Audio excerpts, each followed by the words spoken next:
Southern California, 1979. Summer. The kind of summer teenagers live for. Beach days, late nights, the Pacific Coast Highway stretching endlessly under a blue sky. Girls hitchhiking to the shore, sitting at bus stops, walking home through quiet neighborhoods without a second thought. Nobody locked their doors in the middle of the afternoon. Nobody warned their daughters about vans. Two men were about to change that.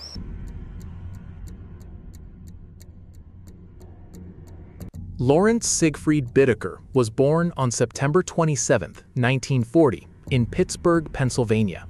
He was adopted as an infant and moved frequently throughout his childhood, as his adoptive father's work relocated the family across the country. From an early age, Bittaker showed signs that something was deeply wrong. He was expelled from multiple schools. He began stealing cars as a teenager. By the time he was 17, he had already cycled through juvenile detention facilities in 3 states. He was intelligent, genuinely intelligent, with an IQ later measured at 138. But he directed every ounce of that intelligence toward manipulation, deception, and avoiding consequences. His adult criminal record grew steadily: theft, fraud, assault, a hit-and-run in 1959, a stabbing in 1978. He was in and out of California's prison system for 2 decades, charming parole courts, manipulating psychologists, saying whatever needed to be said to get back on the street. People who encountered him described a man who could hold a conversation on almost any subject, who smiled easily, who seemed perfectly reasonable until something shifted behind his eyes. Roy Lewis Norris was born on February 2, 1948, in Greeley, Colorado. His childhood was quieter than Bittaker's on the surface, but Norris carried his own damage. He enlisted in the Navy in the late 1960s and was discharged after displaying what military evaluators described as severe psychological instability. After leaving the Navy, he committed his first known sexual assault in 1969 in San Diego, attacking a woman and leaving her for dead. He was sent to Atascadero State Hospital, a facility for mentally disordered offenders, where he spent several years undergoing treatment before being deemed fit for release. He reoffended. He was convicted of rape in 1975 and sent to California Men's Colony Prison in San Luis Obispo. That is where he met Lawrence Bittaker. The two men were assigned to the same facility in 1977. They recognized something in each other quickly. They began talking. Long conversations about women, about control, about fantasies that neither of them had previously been able to speak about openly. Norris later told investigators that Bittaker was the first person he had ever met who truly understood him. Bittaker was the planner, the organizer, the one with the ideas. Norris was willing. That combination would prove catastrophic. Both men were still behind bars when they made their plan. When they got out, they would target 5 victims, one for each year of teenage life, 13 through 17. They would take them. They would document everything. This was not a fantasy.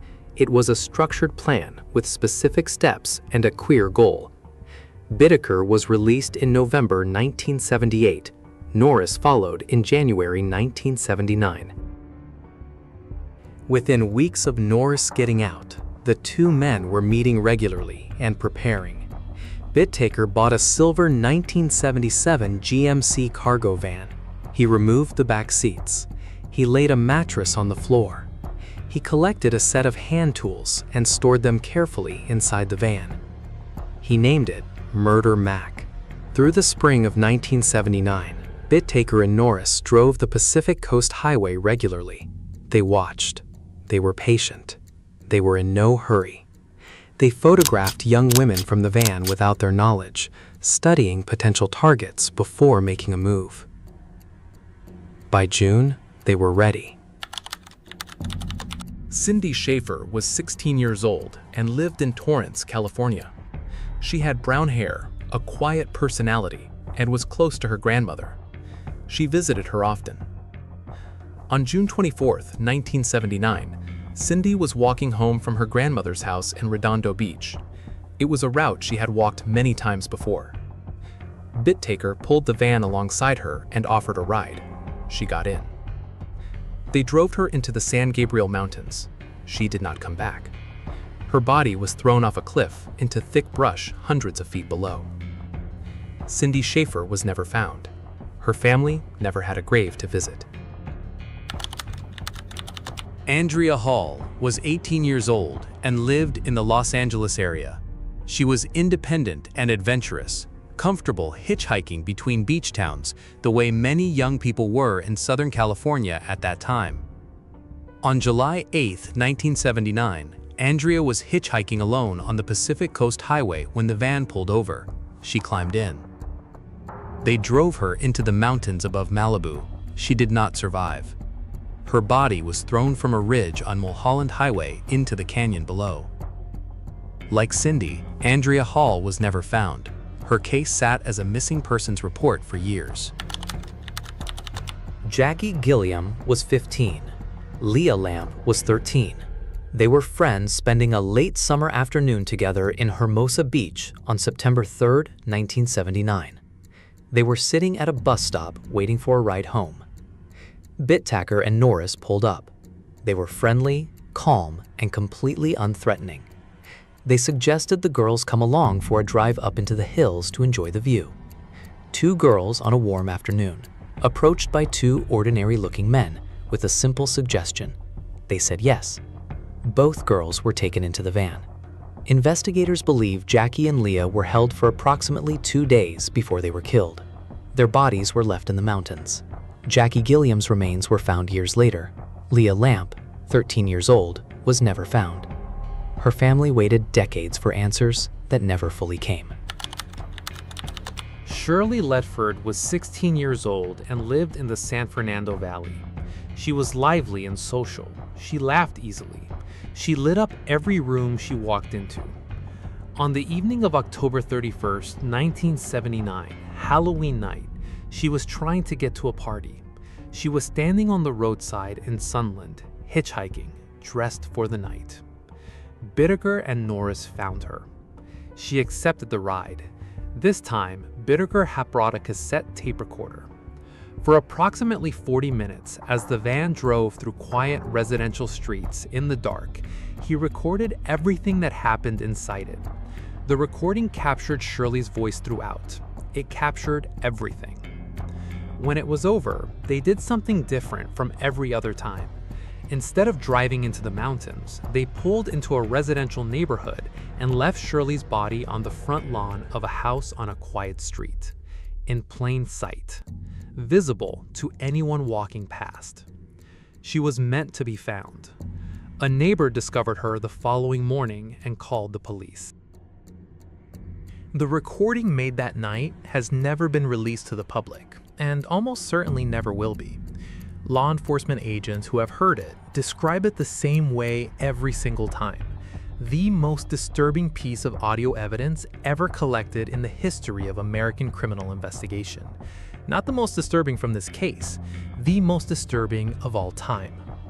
The FBI has used the tape in training sessions for new agents for many years. It is played to prepare investigators for the most extreme material they may come across in their careers. Before it plays, agents are warned clearly about what they are about to hear. They are told they can leave the room at any point. Many of them do. Those who stay say it never leaves them, that it changes something permanently. The tape is 40 minutes long. Shirley Ledford was 16 years old for every second of it. Leaving Shirley's body in plain sight created immediate pressure on investigators.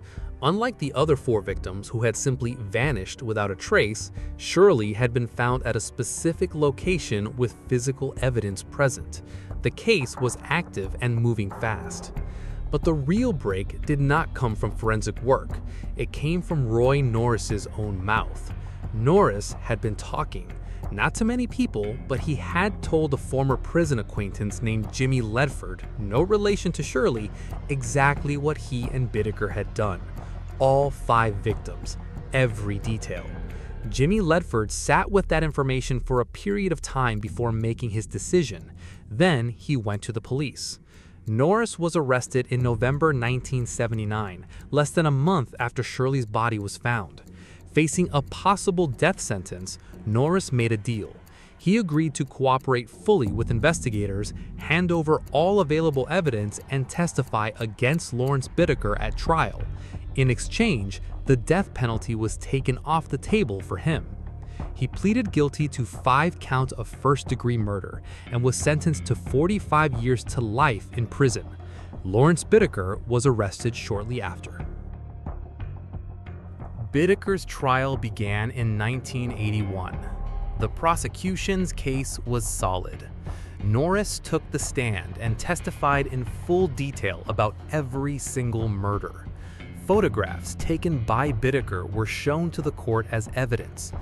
Physical evidence from the van and the mountain locations backed up everything Norris described. Then, the prosecutor played a portion of the tape in open court. The courtroom fell apart. Jurors wept openly. One needed emotional support from court staff after the session ended. Reporters who were there that day said it was the moment they truly understood what had happened to these 5 girls. Legal professionals who had spent entire careers in criminal courts said they had never experienced anything like it. Lawrence Bittaker sat at the defense table the whole time. He showed no reaction. The defense argued that Norris was more responsible for the crimes and that his testimony was only motivated by self-interest. The jury rejected that argument completely. Bittaker was found guilty on every single count. 5 counts of first-degree murder, 5 counts of kidnapping, additional counts covering everything else he had done. Superior Court Judge David Horwitz looked at Bittaker before reading the sentence and told the court he was the most dangerous person he had ever encountered in his entire career as a judge.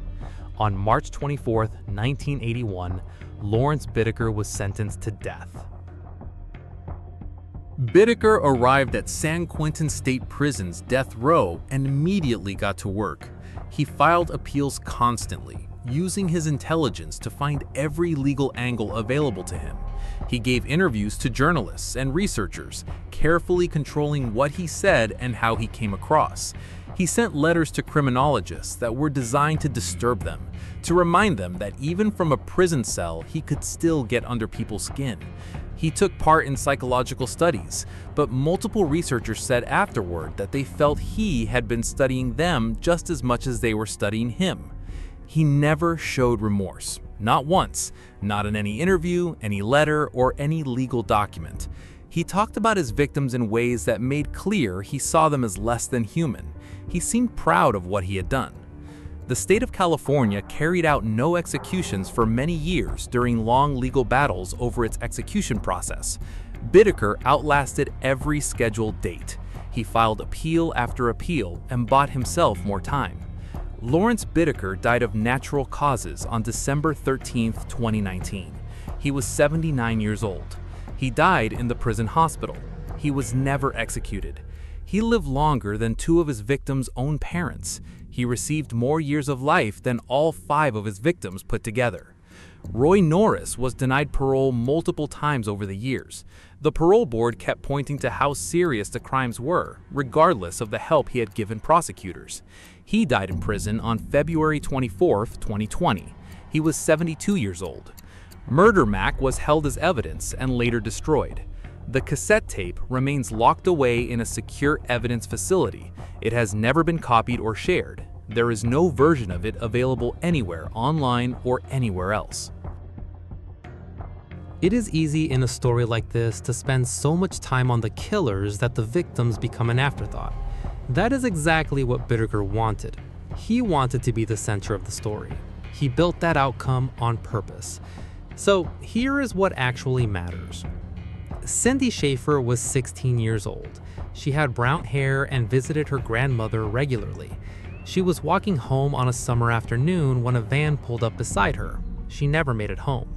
Her family never had a grave to visit. Andrea Hall was 18 years old.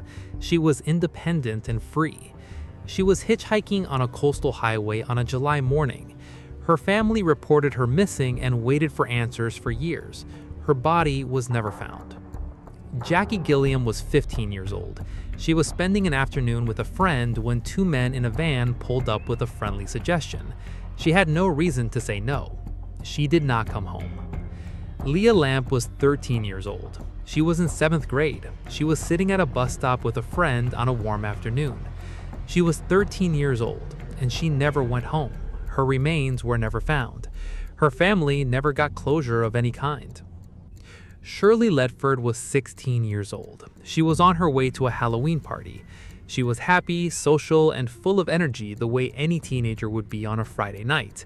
She accepted a ride and never arrived at the party. 5 girls.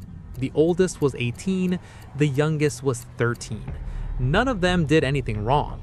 None of them had any reason to think a ride from a friendly man in a van would be the last decision they ever made. They were not footnotes, they were the whole story. Lawrence Bittaker and Roy Norris wanted to be remembered. They built their plan around being remembered. Remember the girls instead.